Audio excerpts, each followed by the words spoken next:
Finally Pavagadh આપણે આવી ગયા છીએ. પાવાગઢના જંગલમાંથી આપણે ગુપ્તેશ્વર મહાદેવનું મંદિર છે એને આપણે દર્શન કરવા જઈશું.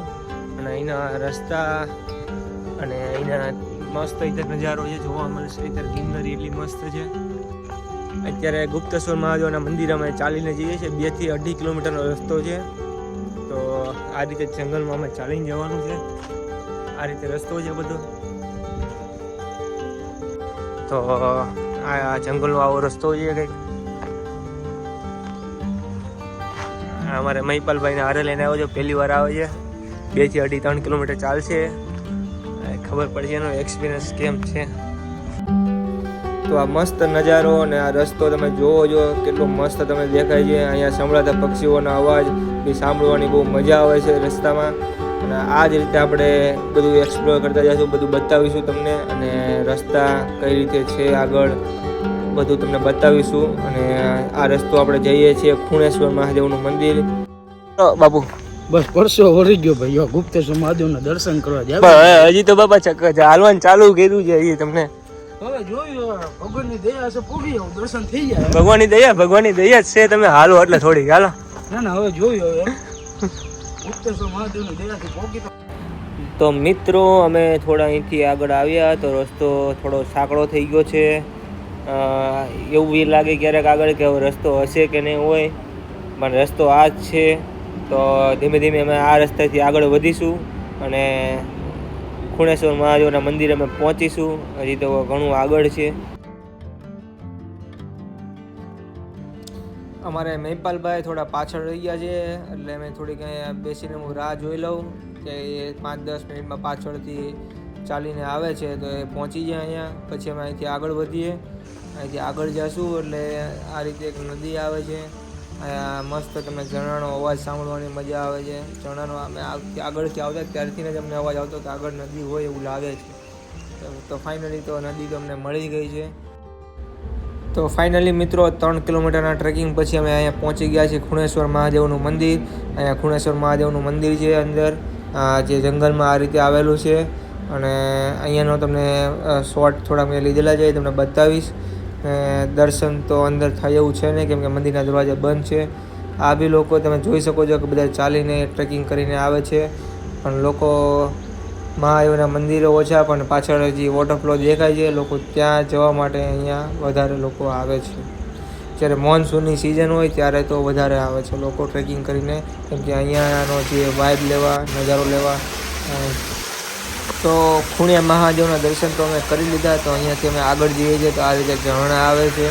આપણે જઈએ છીએ ત્યારે વોટરફ્લો પાછળ જાય ત્યારે ચાલુ છે. મોન્સૂનમાં જ્યારે વરસાદ પડે છે ત્યારે વોટરફ્લો તમને જોવા મળે છે. તો ફાઇનલી આટલા ટ્રેકિંગ પછી અમે ચાલીને આગળ આવ્યા ખૂણિયા મહાદેવના મંદિરથી. પછી ફાઇનલી અમે જો એટલે મસ્ત અહીં તમને ઝરણા જોવા મળશે. એનો નજારો તમે જોઈ શકો છો. આપણે જે લોકેશનની રાહ જોઈ રહ્યા હતા એ લોકેશન આપણે ફાઇનલી આપણે પહોંચવા જ આવ્યા છીએ. ઓલમોસ્ટ આપણે નજીક જ છીએ. અહીંથી દેખાય છે વોટરફ્લો તમને. તો ચાલો આપણે એના શોર્ટને મેં તમને જે લીધા છે વિડીયો તમને બતાવીશ.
રસ્તામાં તમને આવું કંઈક જોવા મળશે. જે આ રીતે એક ગેટ આવશે. અહીં કાળ ભૈરવ દાદાનું મંદિર છે. તો જે બી અહીંયા દર્શન કરવા માટે આવે તો કાળ ભૈરવ માટે એક સિગરેટ લઈને અહીંયા આખરી દેવી.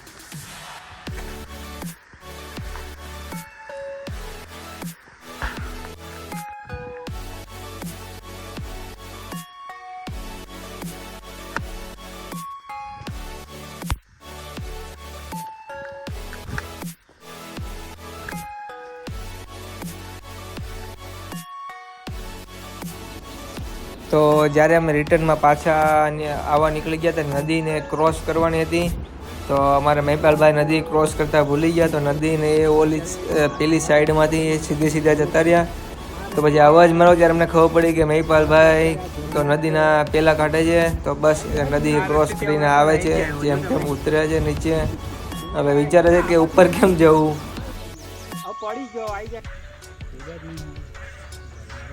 ના ના ના નહીં નહીં નહીં. તો મિત્રો, ખુણિયા મહાદેવ વોટરફ્લોની ટ્રીપ અમારી અહીંયા પૂરી થાય છે. હવે તમને મળીશું નવા લોકેશન સાથે, નવા વિડીયો સાથે.